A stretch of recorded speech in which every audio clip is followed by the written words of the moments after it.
Good morning and welcome back to Keto Living with Dale and Judith. The home nurse is here with Dale, so let's take this chance to go walking. Come on with me.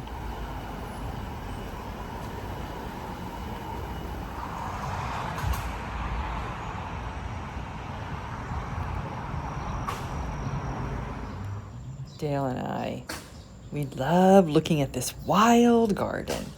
Every year it gets wilder and wilder.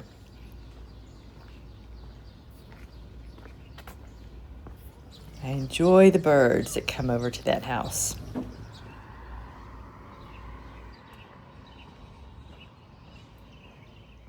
It's cool that the public school district has a planetarium.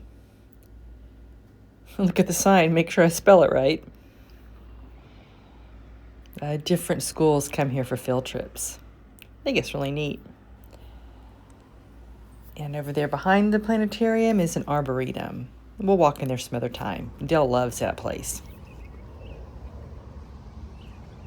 Robins like to nest in these trees. And sometimes you can see baby robins. But I don't see any today.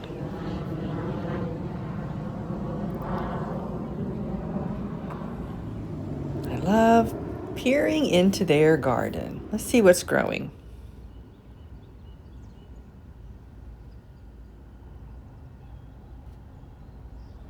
Looks like tomatoes, peppers, potatoes, eggplant, sunflowers, a variety of different flowers. And the roses, they're happy with this cooler weather. It's actually their third blooming, but heat spell's coming. Now, some of you have wondered, how did I lose 150 pounds? Because at that time, I wasn't making YouTube videos. Well, one thing I did is I walked every day to the store and I bought that day's food for Dale and I. At that time, Dale wasn't eating low carb. I bought one day's worth of food. So I'd walk every day.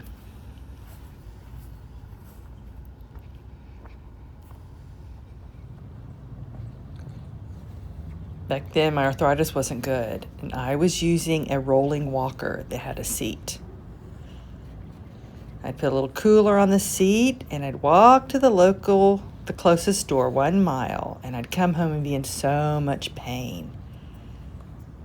My knees and my ankles and my feet, and I would use a ice compression, 20 minutes on, 20 minutes off, 20 minutes on again after my walk. I'd do that every day.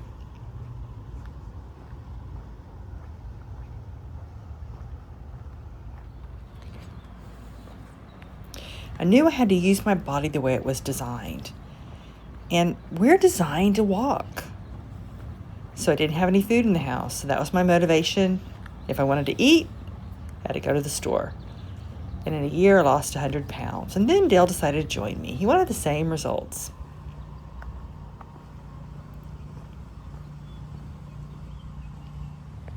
Before COVID, I walked everywhere, not just the store. I walked to my arthritis doctor appointments. It's 3.5 miles. That was a 7-mile trip. Blood work, eye doctor, dermatologist, any appointments, I walked. I walked to the MVA. I walked everywhere. We live in the heart of the city, and the farthest I've ever had to walk is 3.5 miles one way. So this is the perfect location for me. But during COVID, that changed.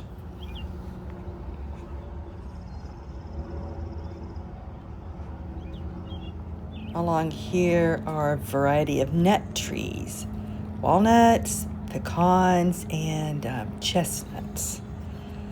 I love this area in the fall, all the nuts on the ground.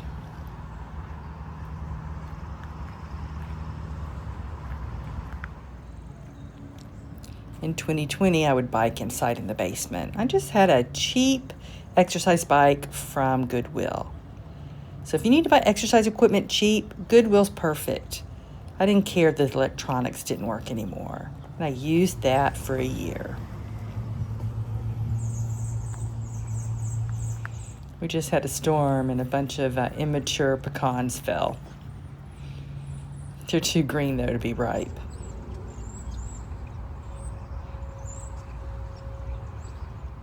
Oh, look how tall those pine trees are. It's so quiet here. It's a great quiet place to walk. Maybe we'll see the hawk this morning.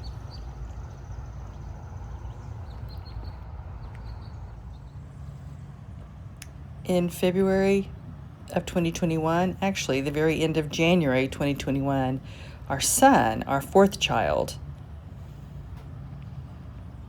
he had cardiac arrest. And at the beginning of February, he passed away.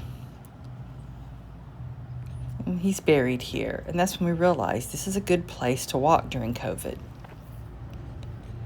So every morning we'd come out here and we'd walk together.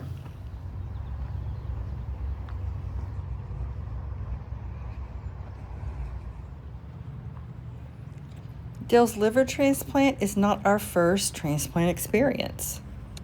Our son, when he was 16, healthy son, went off to camp, came home coughing. And 3 weeks later, we found out a virus had infected his heart. He needed a heart transplant. And we lived in Johns Hopkins Pediatric ICU for 3 months. In October of 2008, he got a new heart. And that's the reason we trust Johns Hopkins. We have experience with them. Now, our 5 kids are adopted, so Dale and our son both needing a transplant is not genetic. We just happen to have 2 transplants in the same family. I know, crazy, but it happened.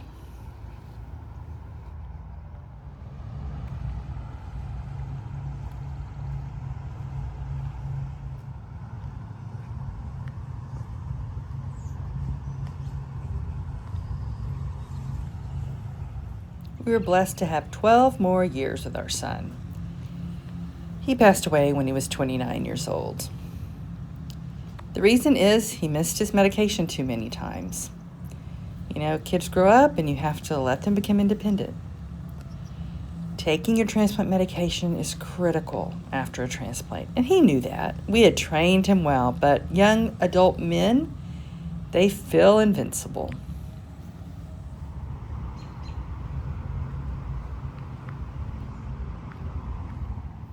This cemetery was set up in the late 1800s.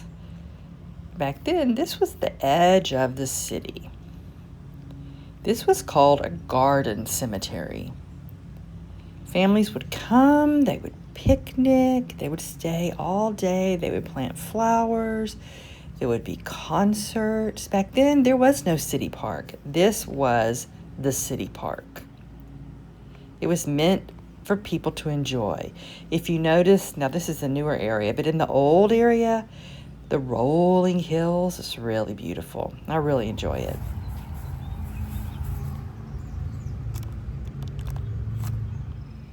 This is a mini rose. This is where I found some free last year in the trash. I don't ever take them off of the graves. Whoever puts out plants like this, they'll come back and they'll replace these and they'll throw those away. And it's a great time to snatch them up and bring them home. After Mother's Day is a perfect time because that's when you can find bulbs. People tend to put out potted bulbs for Easter and then they'll switch them out for Mother's Day for something new. So people that take care of family plots tend to change out things often.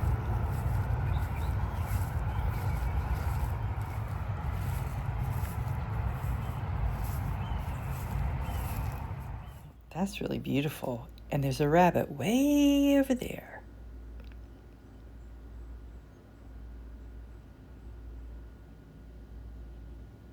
Boy, it's humid.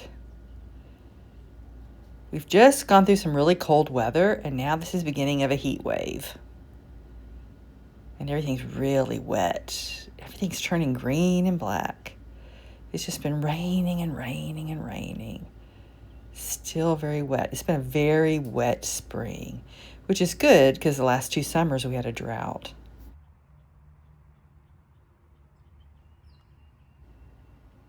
Now we're near the highway, so it's noisy. You can't hear the birds as well. Hopefully I'll remember to turn down this volume when I edit the video. But this area is Robin Playground.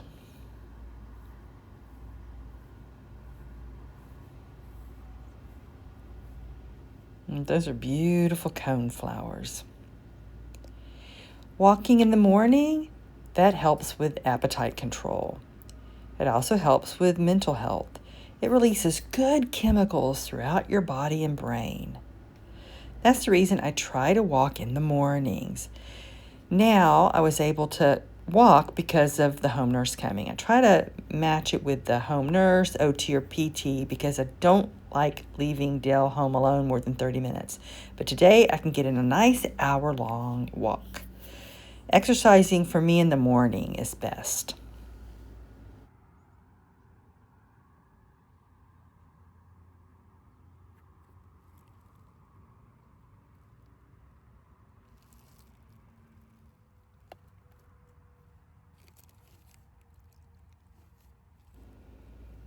Trash is also a good place to find free pots. But I'm not going to pick any up today. Number one, I don't want to hold them, carry them when I'm walking back, and I have plenty. I like to tend to give them free to my community on the shelf in the alley.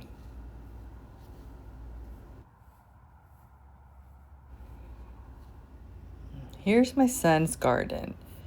They're snapdragons, and they're pretty much finished. But I'm going to leave them. Hopefully they'll dry out and drop their seeds. I'm curious if they'll self-seed and come up in the fall. And then for the summer, there's dwarf sunflowers. Let's see if any of them have any blooms yet.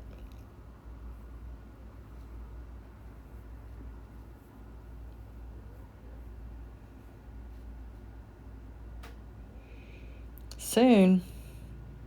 Looks like it's going to be soon. And this tree, there was a tree here when he was buried, but it was a diseased ash. They cut it down and they planted a new tree, and it's going to be a beautiful double blossom pink cherry tree. It's going to be beautiful.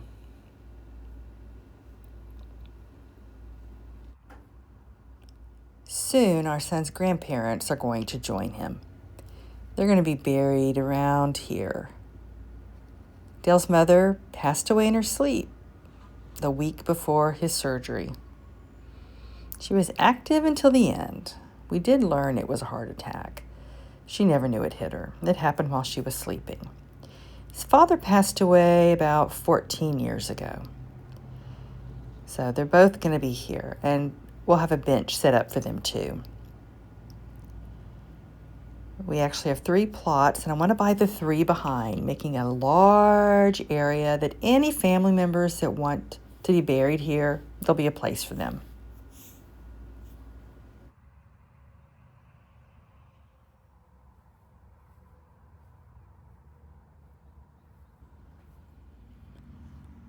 I love planting a garden for my son. I feel like I'm still mothering him.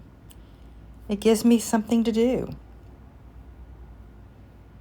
I'll do the same for my mother and father-in-law.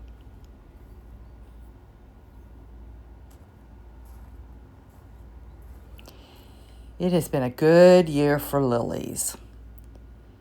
They've really liked the cool weather, the cool, wet spring. I find free lily bulbs here all the time. There's many flowering trees out here. Now they're all done, except for that very last dogwood. This place is gorgeous starting in April.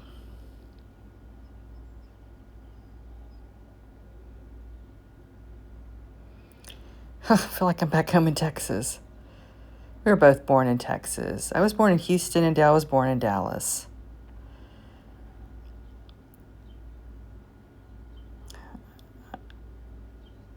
I grew up in the Houston area until 6th grade, and I think Dale around the same time, 11. And he moved to Maryland because his brother went to Maryland School for the Deaf. And my family moved to the Chicago area for my stepfather's work. He had recently married my mom. And Dale went to college in North Carolina, right? North Carolina. Then my family moved back to the Houston area, and then to Cairo, Egypt when I was in high school. I came back to the DFW area for college, then back to the Houston area to teach. I was a teacher of the deaf. And Dale came back to the Dallas area for church ministry. He married, and he and his first wife adopted 5 deaf kids, and they divorced, and he was a single father of 5 for 5 years. And we met at the ASL school where the kids went, and I taught 3- and 4-year-old deaf kids. So that's a little bit of our story. And we came here for the kids to go to Maryland School for the Deaf for high school, and then Dale and I just stayed. If you like bird watching, flood control areas like this are perfect. Birds flock to these type of areas. And I see they've recently planted a lot of things around here.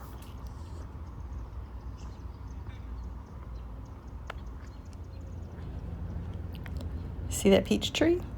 That's cool. Those are beautiful. I grew up really thin. Dill, he was a big baby. He has a picture when he was 6 months old, and I swear he looks 2. He wasn't fat, but he always felt fat. I didn't start gaining weight until after college when I started working, snacking at night. And back then I didn't know about insulin resistance. So, I tried the low-fat diet. And unfortunately, low-fat foods are high in carbs. So if your body is insulin resistant and you can't process those carbs, all the sugar in those carbs, it's just being put in your fat cells. And then you're still hungry. I had no idea about keto back then. And I struggled with my weight ever since college.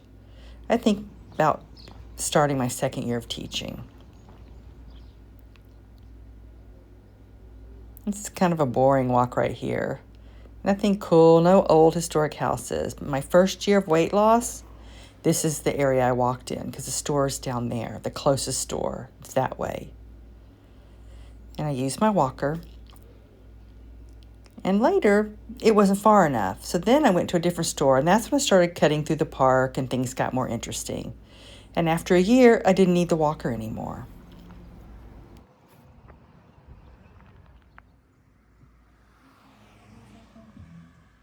Next walk, I'm going to try to bring you downtown and show you the water flower garden. I haven't walked down there yet this summer.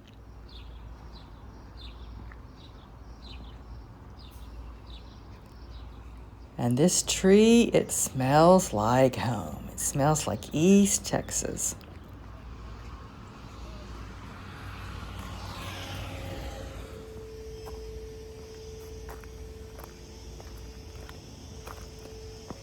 Eight years ago, I was also dependent on a power wheelchair. We had a lift van, but I don't need any of that equipment anymore. But when I would walk this route with the walker, I remember that gravel driveway was a challenge.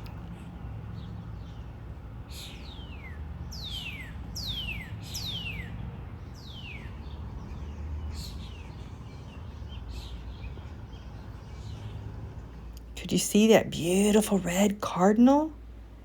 All of these houses, they're in front of the school. Their backyards are full of gardens, and it's a great place to go bird watching.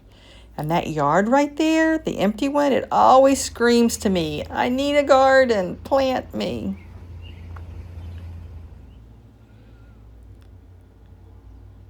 That's where we walked this morning, down that way. And now we're entering back into historic downtown.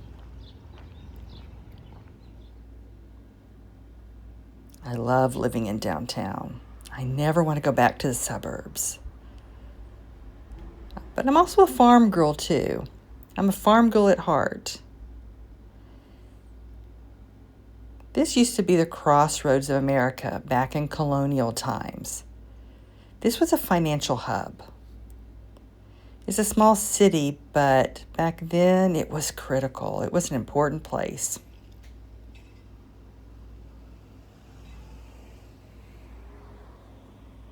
I wish I could buy that property. That house has recently been sold, and they're going to put townhouses on either side of it. And it's going to change this along this area, but that's one of the negatives of living downtown.